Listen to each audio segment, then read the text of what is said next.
গুণ্ডা নং 1 মিঠু আহমেদ, গুণ্ডা নং 2 কৌশিক কাশ্যপ, গুণ্ডা নং 3 প্ৰিন্স দাস।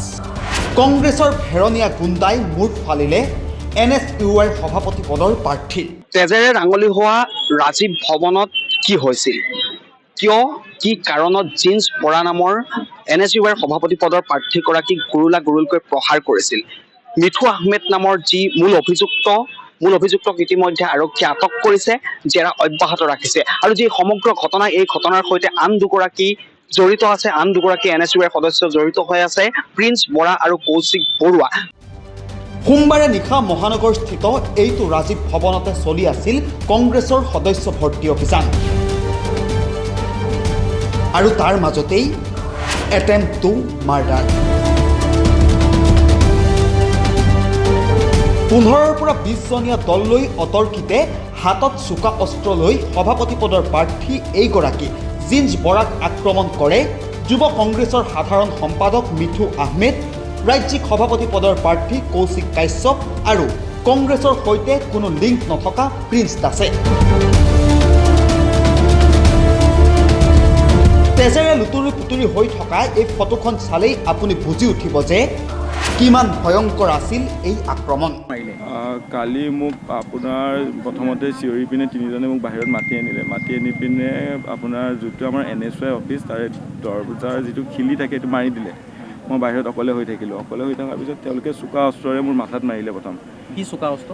হাতত কিবা পিন্ধি আছিলে, মই সেইটো গম নাপাওঁ কি আছিলে। হাতত কিবা পিন্ধি আছিলে, চোকা অস্ত্ৰৰে মোক মাথাত মাৰিলে আৰু চিয়াৰেৰে মোৰ মাথাত মাৰিলে মই পৰি গ'লোঁ।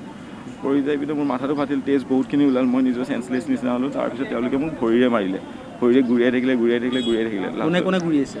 মানে তাতে মই নিজেও দেখিব নাই, মই এনেকৈ থাকিলোঁ ন, মই তলতে থাকি গ'লোঁ। অকলে তিনিজনে আছিলে নে আৰু কোনোবা বহুত আছিলে? কেইজন, তেওঁলোকে 15-20 জন আহিছিলে আৰু বহুত কেইজন আছে, কিন্তু মই নামখিনি চিনাক্ত কৰিব পাৰিলে মই থানাতো জনাম বুলি কৈছোঁ তেওঁলোকক।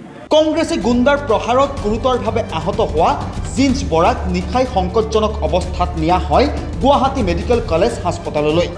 জিন্সৰ মূৰত পৰে 12টাকৈ চিলাই। তাৰ পাছতেই জিন্স বৰাৰ অভিযোগৰ ভিত্তিত ধৃত মিঠু আহমেদক আটক কৰে ভঙাগড় আৰক্ষীয়ে। অৱশ্যে বাতৰি সংগ্ৰহ কৰা সময়লৈকে আৰক্ষীয়ে আটক কৰিবলৈ সক্ষম হোৱা নাই আন দুই পলাতক অভিযুক্ত, ক্ৰমে কৌশিক কাশ্যপ আৰু প্ৰিন্স দাসক। আজি পুনৰ অসুস্থ শৰীৰ লৈ মাতৃৰ সৈতে ভঙাগড় আৰক্ষী থানাত আহি গোচৰ নং 43/25 গোচৰত এটেম্প টু মাৰ্ডাৰৰ গোচৰ ৰুজু কৰে জিন্স বৰাই।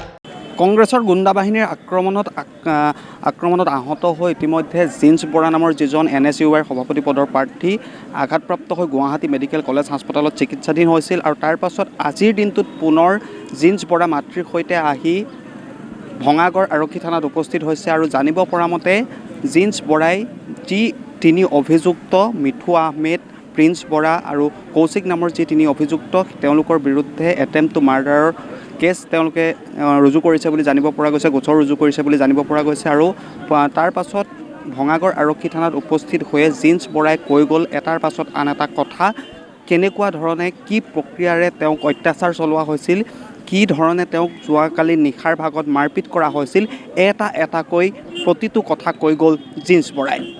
সৰ্বাধিক সদস্য ভৰ্তি কৰোৱাই কাল হ'ল জিন্সৰ। পূৰ্বৰ পৰাই প্ৰাণনাশৰ ভাবুকি আহিছিল জিন্সলৈ। ৰাজীৱ ভৱন কাণ্ড আছিল পূৰ্ব পৰিকল্পিত। ভাবুকি দিয়া হৈছিলে মোক আপোনাৰ সদস্য ভৰ্তিৰ বাবে মোক বেছিকৈ জমা কৰিবলৈ মানা কৰিছিলে সদস্য। আৰু কিন্তু কালি অন্তিমতে মই যেতিয়া সদস্য ভৰ্তি কৰিলোঁ মোৰ 18,450টা হৈছিলে, মই 1 নম্বৰত হৈছিলোঁ। আৰু সেইবাবে তেওঁলোকে ধমকি দি মোক মাতি আনি মোক মাৰিলে। আনফালে আৰক্ষীৰ প্ৰশ্নত মিঠু আহমেদে জিন্সৰ বিৰুদ্ধে অনা অভিযোগৰ সন্দৰ্ভত সাংবাদিকৰ সন্মুখত এইদৰে ক'লে জিন্সে।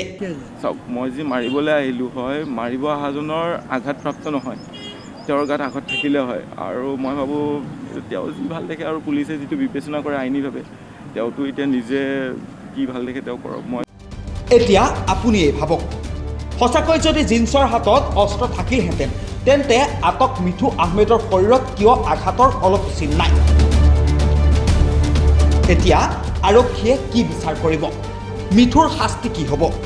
পলাতক কৌশিক কাশ্যপ আৰু প্ৰিন্স দাসক আটক কৰিবলৈ সক্ষম হ'বনে অসম আৰক্ষী? উঠিছে আন বহুতো প্ৰশ্ন কংগ্ৰেছে কিয় পুহি ৰাখিছে এই গুণ্ডাবোৰক লগত লৈ কংগ্ৰেছে কিমান দিন ৰাজনীতি কৰিব দলৰ মাজতে যদি মাৰপিট হয় দলৰ সদস্যই যদি গুণ্ডা হয় তেন্তে কিমান দিনলৈ অস্তিত্ব থাকিব কংগ্ৰেছ দলৰ